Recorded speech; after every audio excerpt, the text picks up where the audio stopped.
Orang ini mengoleksi mayat perempuan dan dijadiin boneka. Selamat datang semua, sekarang kita bakal bahas Anatoly Moskovin, seorang sejarawan yang pinter, tapi dia ini punya kelainan, yaitu suka mengkoleksi mayat-mayat perempuan. Akhirnya gue surfing di internet dan nemuin kasusnya Anatoly Moskovin ini. Jadi Anatoly ini seorang sejarawan dari Rusia yang jenius, dan Anatoly itu dianggap sebagai pakar pemakaman lokal yang ada di Nizhny Novgorod yang ada di Rusia. Nah, ternyata ahli pemakaman ini bukan menjadi title yang positif buat dia, karena dia ini sering menggali kuburan anak-anak maupun orang dewasa perempuan yang udah dikubur gitu, dan ngubah mayat-mayat itu jadi boneka hidup. Anatoly itu sebenarnya bisa dibilang sebagai jenius gitu. Dia ini seorang sejarawan dan dia ini menguasai 13 bahasa asing, dan dia ini sering berpergian dan juga ngajar-ngajar di kampus-kampus gitu. Udah gitu, dia juga seorang jurnalis lokal yang ada di Novgorod. Novgorod ini kota terbesar kelima yang ada di Rusia gitu. Dan Anatoly ini itu sering menganggap dirinya nih kalau dia nih seorang ahli pemakaman gitulah, seorang ahli kubur, enggak ahli kubur ya, ahli pemakaman gitu ya. Dan dia juga menamai dirinya itu sebagai nekropolis. Dia ini punya keahlian tentang permayatan duniawi, tapi dia malah menyalahgunakan keahliannya ini gitu. Di tahun 2011, Anatoly itu ditangkap polisi setelah ditemukannya 29 mayat gadis perempuan dari usia 3 sampai 25 tahun di apartemennya yang udah dimumifikasi, yang udah diawetin gitu. Dan mayat-mayat ini pun gak digeletakin gitu aja, mereka nih didandanin, dikasih baju yang bagus, ya pokoknya kayak boneka aja gitu. Kan mayat-mayat ini tuh udah ada yang lama dikubur dan ada yang baru kan. Nah, yang udah lama dikubur ini, yang udah membusuk, biasanya tuh badan dan mukanya itu ditutupin sama kain gitu. Abis itu di bagian mukanya itu bakal digambarin wajah lagi gitu, kayak dikasih makeup lagi gitu, biar kayak boneka yang normal. Mayat-mayat ini, boneka-boneka ini itu ditemuin di dalam apartemennya dan di garasinya gitu. Jadi kayak ditaruh-taruh aja gitu, ya kayak naruh boneka normal aja. Nah, Anatoly ini sering mengaitkan obsesi terhadap mayat-mayat ataupun kuburannya itu terjadi sejak dia berusia 13 tahun. Dan menurut cerita dia, pas dia lagi pulang sekolah, dia ini disamperin sama sekelompok orang pakai jas hitam gitu ya, kayak setelan orang mau melayat ya kan. Orang-orang ini itu memaksa Anatoly ini buat ikut sama mereka gitu ke pemakaman. Anatoly ini awal kayak nolak dong, karena mereka nggak dikenali sama Anatoly. Jadi Anatoly mikir, ngapain gue ikut sama orang asing ya kan. Cuma karena dipaksa orang dewasa, dia ini nggak bisa berbuat apa-apa dan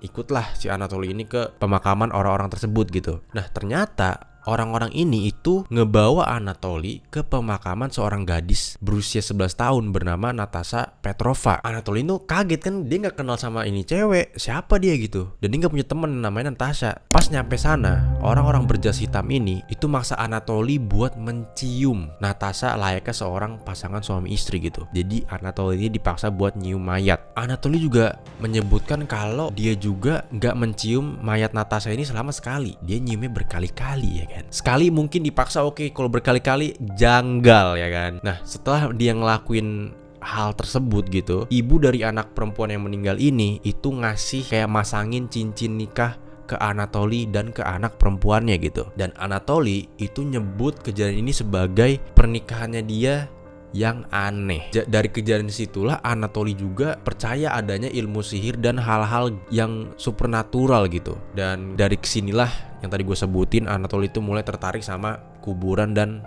isi-isinya gitu. Karena kejadian tersebut, Anatoly ini jadi suka main ke kuburan, suka keliling-keliling ke kuburan, baca-bacain nama-nama orang yang dikubur, tahun lahirnya, tahun meninggalnya. Dan itu semua dilakuin pas dia masih SD. Kita SD main ke kuburan ya takut dulu ya kan, karena di kuburan kita mikir bakal ada hantu atau segala macem gitu. Obsesi tentang mayat dan kuburan ini gak berhenti pas di SD doang gitu. Ini berlanjut, bahkan dia sampai mengambil studi tentang pelajaran yang mempelajari hal-hal tersebut ya kan. Dan di masa-masa studinya dia ini menguasai 13 bahasa dan dia ini seorang sarjana yang karyanya itu diterbitkan berkali-kali. Jadi dia pinter gitu. Nah, meskipun dia udah sarjana, meskipun dia udah nguasain 13 bahasa, kebiasaan dia buat muter-muter di kuburan itu tuh nggak berhenti gitu. Malah makin parah dan makin berani. Dia nih sampai-sampai nih dia nulisin satu persatu siapa aja orang yang udah dikubur di tempat pemakaman tersebut gitu. Sampai yang parahnya, dia juga pernah sampai tidur di kuburan itu. Dan juga nih, dia juga pernah tidur di peti mati yang mau dipakai sama orang yang udah meninggal gitu. Alasan dia melakukan itu buat observasi. Observasi apa? Lu pengen ngerasain jadi orang meninggal kah gitu? Kita nggak tahu ya kan. Itu pandangan dia aja ya kan. Nah, kebiasaan dia ini terus berlanjut gitu sampai di tahun 2009. Warga lokal di sana itu mulai nemuin kalau kuburan-kuburan orang yang mereka cintai gitu, orang yang mereka sayangi itu udah rusak dan udah digali. Dan pas dilihat-lihat ternyata nggak cuma 1 sampai 2 kuburan doang yang udah dirusak dan diambil mayatnya gitu. Udah banyak. Dan mereka tuh nggak tahu siapa yang ngambil dan siapa yang ngerusakin kuburan-kuburan tersebut. Bahkan nih, kejadian ini tuh sampai mengambil perhatian juru bicara Kementerian Dalam Negeri. Jubir ini sampai bilang ke CNN kalau mereka ini punya teori kalau di tempat itu tuh ada sekelompok ekstremis yang melakukan sebuah ritual gitu yang butuh jasad orang gitu dari kuburan. Nah karena ini akhirnya mereka ini mutusin untuk ngebuat unit kepolisian buat menginvestigasi kasus ini gitu. Tapi selama 2 tahun pencarian mereka ini nggak nemuin apa-apa. Mereka nggak nemuin titik terang, mereka nggak nemuin pelaku, dan mereka nggak nemuin alasan pelaku melakukan ini gitu. Dan kuburan-kuburan di situ itu tetap dirusak dan tetap digali. Nah investigasi ini sempat berhenti di tahun 2011 karena ada serangan teroris di Domodedovo Airport yang ada di Moskow. Nah tapi nggak lama dari kejadian tersebut, tiba-tiba ada pihak berwenang nerima laporan kalau ada kuburan-kuburan orang muslim itu yang dirusak di daerah Novgorod itu. Nah, begitu dapat kabar tentang hal ini, pihak berwenang ini langsung balik lagi ngebuka investigasi di tempat tersebut, di kuburan itu. Dan pas para penyidik ini lagi menginvestigasi kuburan-kuburan orang muslim yang dirusak ini, mereka ini nemuin ada gambar di nisannya kuburan orang muslim tuh. Jadi nisannya udah vandalisme lah gitu, udah dirusakin lah ya kan. Nah, begitu para polisi lagi ngumpulin tempat itu, ada seorang saksi yang bilang kalau mereka ngelihat ada seorang yang suka mondar-mandir di wilayah tersebut. Nah, dari sinilah aksinya Anatoly ini mulai ketahuan sama pihak berwenang gitu. Gak lama dari laporan saksi tersebut, tiba-tiba Anatoly itu ditangkep di wilayah kuburan tersebut ya kan. Dan polisi ini curiga ngapain ada dia gitu. Karena polisi curiga, 8 polisi ini sampai ngebawa Anatoly ke rumahnya sendiri, ke apartemennya buat ditanya-tanya dan buat dikumpulin bukti-buktinya gitu ya kan. Nah di dalam apartemennya Anatoly ini polisi nemuin sejumlah figur, sejumlah sosok mirip boneka yang seukuran manusia gitu. Dan sosok ini itu mirip sama boneka antik,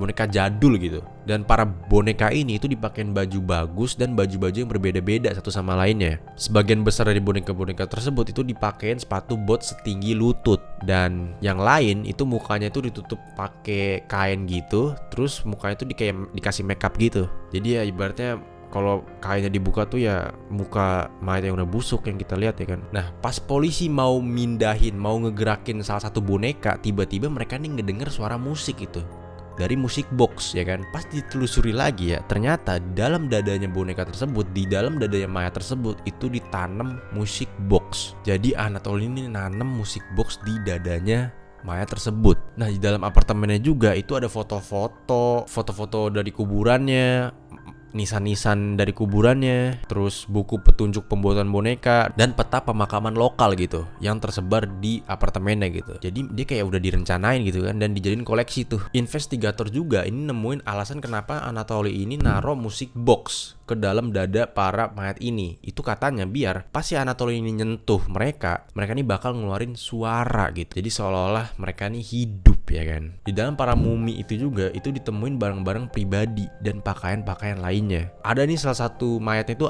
sampai dimasukin batu nisan gitu kan ke dalam badannya. Ada juga di dalam badannya itu tag rumah sakit yang nunjukin waktu kematiannya dan alasan kematiannya. Dan ada juga nih ditemuin jantung manusia yang dikeringin di dalam dada boneka Anatoly ini. Dan dia juga suka masukin kancing atau mata-mataan palsu ya kan, mata mainan ke rongga mata mayat-mayat tersebut supaya mereka bisa nonton kartun bareng Anatoly. Aneh iya kan. Nah terus alasan Anatoly itu ngapain dia ngelakuin ini semua? Dia bilang kalau dia ini ngerasa kesepian dan dia selalu memiliki mimpi punya anak gitu. Dia selalu bermimpi pengen punya anak ya kan. Setiap mau adopsi, agensi adopsi Rusia ini selalu nggak ngebolehin dia ngadopsi anak karena masalah finansial yang dia punya gitu. Jadi dia kurang duit ya kan buat punya anak gitu. Anatoly juga melakukan ini semua karena dia ini menunggu sampai ilmu pengetahuan ini punya cara buat ngebangkitin orang yang udah meninggal. Nah sambil dia nunggu, dia nyimpen ini mayat-mayat ini dan diawetin sama dia. Dan dia juga nih bahkan nih ngerayain ulang tahun para boneka ini selayaknya mereka anak si Anatoly sendiri gitu. Seolah-olah mereka hidup ya kan. Orang tuanya Anatoly ini tahu nggak sih dia ngelakuin ini semua gitu? Sebenarnya dibilang tahu atau enggaknya kita gak bisa gue simpulin ya, karena ibunya Anatoly ini itu pernah datang ke apartemen Anatoly ya kan. Dan ibunya nih ngelihat boneka-bonekanya yang Anatoly buat. Dan ibunya tuh cuma komen bilang kalau mungkin si Anatoly ini punya hobi bikin boneka gitu. Dan apa yang dia lihat itu nggak aneh. Sebenarnya kok kalian lihat bonekanya itu bukan kayak boneka normal. Jadi ibunya nih sedikit nggak normal juga mungkin ya kan, ngelihat hal tersebut dan dia ngewajarin gitu. Nah, pihak berwenang ini udah nemuin 29 boneka dengan figur manusia yang emang itu mayat-mayat semua di apartemennya Anatoly, berusia mulai dari 3 tahun sampai 25 tahun. Dan ada satu mayat nih yang disimpan sama dia selama 9 tahun. Para tetangga ini itu kaget mendengar kabar kalau Anatoly itu nyimpan mayat di apartemennya gitu. Karena Anatoly ini dicap sebagai seorang yang pendiam dan seorang yang baik gitu. Bahkan orang tuanya Anatoly itu dicap baik sama para tetangga yang ada di situ.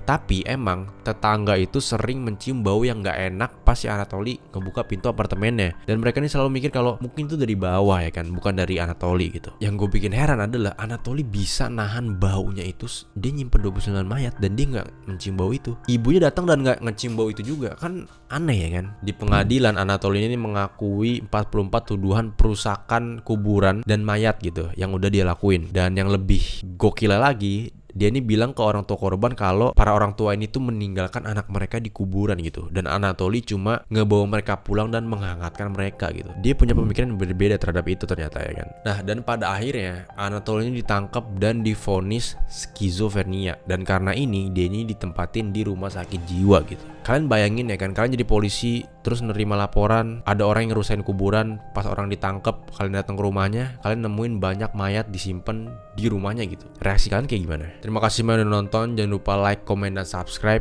Kita ketemu di video berikutnya, oke? Kalian hati-hati.